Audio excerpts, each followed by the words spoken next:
Abiribasing kwai khudimakpu ahanmaktada free channel phathaminasi khangminasi channel asina taramnok seri amadi ikoknon khurumjari loinana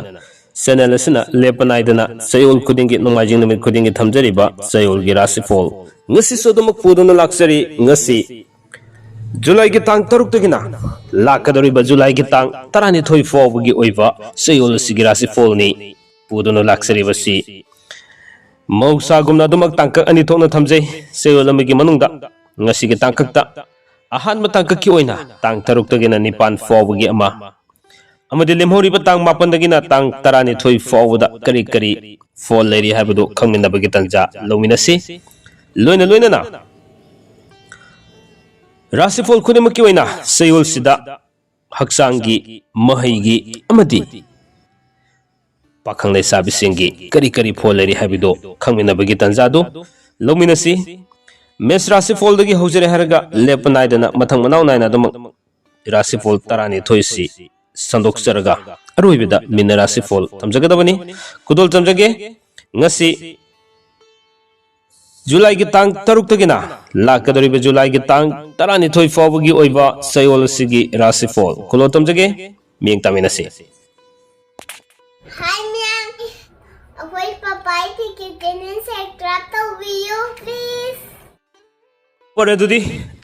ahan masi mes rasi fol anamak thamjage saliba sayol sigi ahan matang ki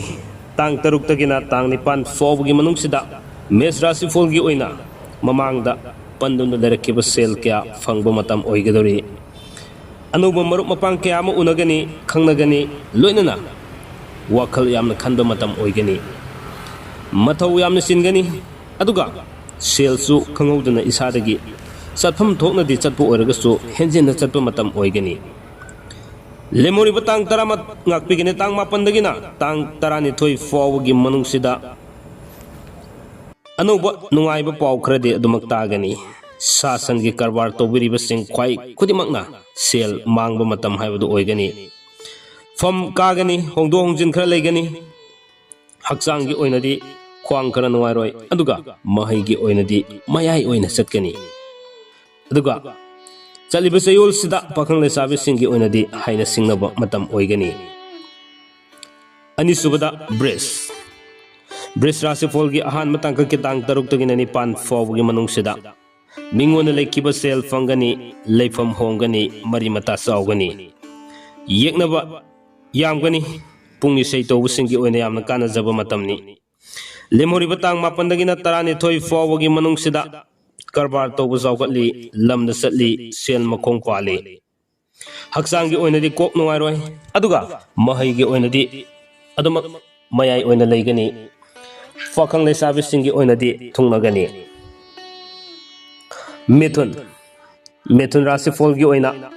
ahan matangka kitang taruk tagina nipan fawgi manung sida mingona lekiba sel fangba wakal yamna wangba aduga anuba thabaki plan kaya hamasu sakatba ngamjaba matamni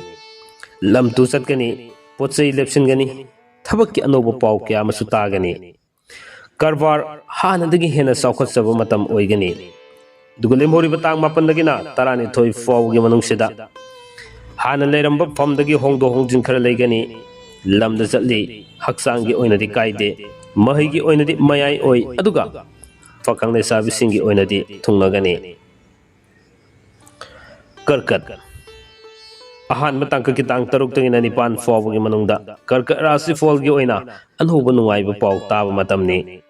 wakhal yamgani mathau chingani laitin gi thabakta pukning sangani pungi sei toba kanagani lamda chatpa kaide lemori batang mapandagina tarani thoi fawgi manung sida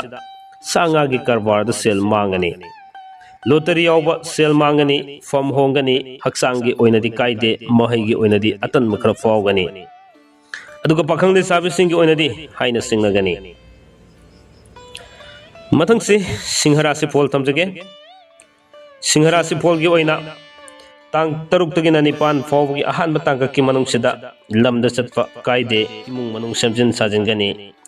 sel masjid fangani anubu marup fangani karbar saukatli lemhori batang mapandagina tarani thoi fawgi manungda laitin gi thabakta thawai yawgani ꯁꯦꯜ ꯃꯈꯣꯡ ꯄꯥꯟꯒꯅꯤ ꯑꯅꯧꯕ ꯄꯥꯎ ꯇꯥꯒꯅꯤ ꯑꯆꯨꯝꯕ ꯇꯧꯒꯅꯤ ꯍꯛꯆꯥꯡꯒꯤ ꯑꯣꯏꯅꯗꯤ ꯃꯤꯠ ꯈꯔ ꯅꯨꯡꯉꯥꯏꯇꯕ ꯃꯇꯝ ꯑꯣꯏꯒꯅꯤ ꯃꯍꯩꯒꯤ ꯑꯣꯏꯅꯗꯤ ꯀꯥꯏꯗꯦ ꯑꯗꯨꯒ ꯄꯥꯈꯪ ꯂꯩꯁꯥꯕꯤꯁꯤꯡꯒꯤ ꯑꯣꯏꯅꯗꯤ ꯍꯥꯏꯅ ꯁꯤꯡꯅꯒꯅꯤ ꯀꯟꯌꯥ ꯑꯍꯥꯟꯕ ꯇꯥꯡꯀꯛ ꯇꯥꯡ 6ꯇꯒꯤꯅ 9 ꯐꯥꯎꯕꯒꯤ ꯃꯅꯨꯡꯁꯤꯗ ꯁꯦꯜ ꯃꯈꯣꯡ ꯄꯥꯟꯒꯅꯤ ꯃꯊꯧ ꯆꯤꯟꯒꯅꯤ ꯂꯩꯐꯝ ꯍꯣꯡꯒꯅꯤ ꯑꯅꯧꯕ ꯄꯥꯎ ꯇꯥꯒꯅꯤ ꯃꯔꯤ ꯃꯇꯥꯁꯨ ꯆꯥꯎꯒꯅꯤ ꯁꯨꯕ ꯅꯣꯝꯕ ꯀꯥꯟꯅꯒꯅꯤ ꯃꯔꯨꯞ ꯌꯥꯝꯒꯅꯤ ꯂꯦꯝꯍꯧꯔꯤꯕ ꯇꯥꯡ 7ꯗꯒꯤꯅ 12 ꯐꯥꯎꯕꯒꯤ ꯃꯅꯨꯡꯁꯤꯗ ꯏꯃꯨꯡ ꯃꯅꯨꯡ ꯁꯦꯝꯒꯠ ꯁꯥꯒꯠꯀꯅꯤ ꯃꯤꯉꯣꯟꯗ ꯂꯩꯈꯤꯕ ꯁꯦꯜ ꯐꯪꯒꯅꯤ ꯂꯩꯀꯥꯏꯒꯤ ꯊꯕꯛꯇ ꯑꯃꯗꯤ ꯂꯥꯏꯇꯤꯟꯒꯤ ꯊꯕꯛꯇ ꯃꯊꯧ ꯌꯥꯝ ꯆꯤꯟꯕ ꯃꯇꯝ ꯑꯣꯏꯒꯅꯤ ꯍꯛꯆꯥꯡꯒꯤ ꯑꯣꯏꯅꯗꯤ ꯅꯨꯡꯉꯥꯏꯔꯣꯏ ꯅꯨꯡꯉꯥꯏꯔꯣꯏ ꯑꯗꯨꯒ ꯃꯍꯩꯒꯤ ꯑꯣꯏꯅꯗꯤ ꯀꯥꯏꯗꯦ ꯄꯥꯈꯪ ꯂꯩꯁꯥꯕꯤꯁꯤꯡꯒꯤ ꯑꯣꯏꯅꯗꯤ ꯄꯥꯎ ꯐꯥꯎꯗꯣꯛꯅꯒꯅꯤ ꯃꯊꯪꯗ ꯇꯨꯂꯥ ꯔꯥꯁꯤꯐꯣꯜꯒꯤ ꯑꯣꯏꯅ ꯇꯥꯡ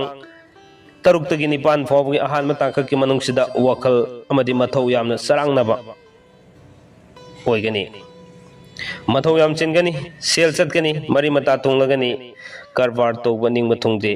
ꯑꯗꯨꯒ ꯐꯝ ꯍꯣꯡꯗꯣꯛ ꯍꯣꯡꯖꯤꯟ ꯈꯔ ꯂꯩꯒꯅꯤ ꯃꯔꯨꯞꯅ ꯌꯦꯛꯅꯕ ꯑꯣꯏꯔꯛꯀꯅꯤ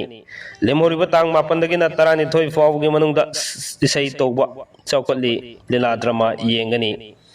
ꯏꯃꯨꯡ ꯃꯅꯨꯡ ꯁꯦꯝꯖꯤꯟ ꯁꯥꯖꯤꯟꯕ ꯉꯝꯒꯅꯤ ꯍꯛꯆꯥꯡꯒꯤ ꯑꯣꯏꯅꯗꯤ ꯀꯥꯏꯗꯦ ꯑꯗꯨꯒ ꯃꯍꯩꯒꯤ ꯑꯣꯏꯅꯗꯤ ꯈꯔ ꯇꯞꯅ ꯆꯠꯀꯅꯤ ꯄꯥꯈꯪ ꯂꯩꯁꯥꯕꯤꯁꯤꯡꯒꯤ ꯑꯣꯏꯅꯗꯤ ꯍꯥꯏꯅ ꯁꯤꯡꯅꯒꯅꯤ ꯕ꯭ꯔꯤꯁꯤꯛ ꯔꯥꯁꯤꯐꯣꯜꯒꯤ ꯑꯣꯏꯅ ꯑꯍꯥꯟꯕ ꯇꯥꯡꯀꯛꯀꯤ ꯇꯥꯡ 6ꯇꯒꯤꯅ 9 ꯐꯥꯎꯕꯒꯤ ꯃꯅꯨꯡꯁꯤꯗ ꯁꯦꯜ ꯆꯠꯄ ꯇꯥꯍꯧꯕ ꯌꯦꯛꯅꯕ ꯌꯥꯝꯕ ꯑꯃꯗꯤ ꯋꯥꯅꯣꯝꯕꯁꯨ ꯆꯀ꯭ꯔꯤ ꯊꯥꯡꯕ ꯃꯇꯝ ꯑꯣꯏꯒꯅꯤ ꯃꯤꯌꯥꯝꯅ ꯋꯥ ꯂꯧꯕꯤꯗꯕ ꯃꯇꯝꯁꯨ ꯑꯣꯏꯒꯅꯤ ꯂꯦꯝꯍꯧꯔꯤꯕ ꯇꯥꯡ 7ꯗꯒꯤꯅ 12 ꯐꯥꯎꯕꯒꯤ ꯃꯅꯨꯡꯗ ꯁꯥ ꯌꯦꯟꯒꯤ ꯀꯔꯕꯥꯔꯗ ꯁꯦල් ꯃꯥꯡꯕ ꯂꯣꯇꯔꯤ ꯌꯥꯎꯕ ꯁꯦꯜ ꯃꯥꯡꯕ ꯂꯥꯏ ꯇꯤꯟꯒꯤ ꯊꯕꯛꯇ ꯂꯩꯀꯥꯏꯒꯤ ꯊꯕꯛꯇ ꯄꯨꯛꯅꯤꯡ ꯆꯪꯕ ꯃꯇꯝ ꯑꯣꯏꯒꯅꯤ ꯏꯃꯨꯡ ꯃꯅꯨꯡꯒꯤ ꯑꯃꯗꯤ ꯂꯩꯀꯥꯏꯒ ꯄꯥꯎ ꯐꯥꯎꯗꯣꯛꯅꯕ ꯋꯥꯈꯜ ꯃꯥꯟꯅꯗꯕ ꯃꯇꯝ ꯂꯩꯒꯅꯤ ꯍꯛꯆꯥꯡꯒꯤ ꯑꯣꯏꯅꯗꯤ ꯄꯨꯛ ꯅꯨꯡꯉꯥꯏꯔꯣꯏ ꯃꯍꯩꯒꯤ ꯑꯣꯏꯅꯗꯤ ꯑꯇꯟꯕ ꯈꯔ ꯐꯥꯎꯒꯅꯤ ꯄꯥꯈꯪ ꯂꯩꯁꯥꯕꯤꯁꯤꯡꯒꯤ ꯑꯣꯏꯅꯗꯤ ꯃꯨꯛꯅꯒꯅꯤ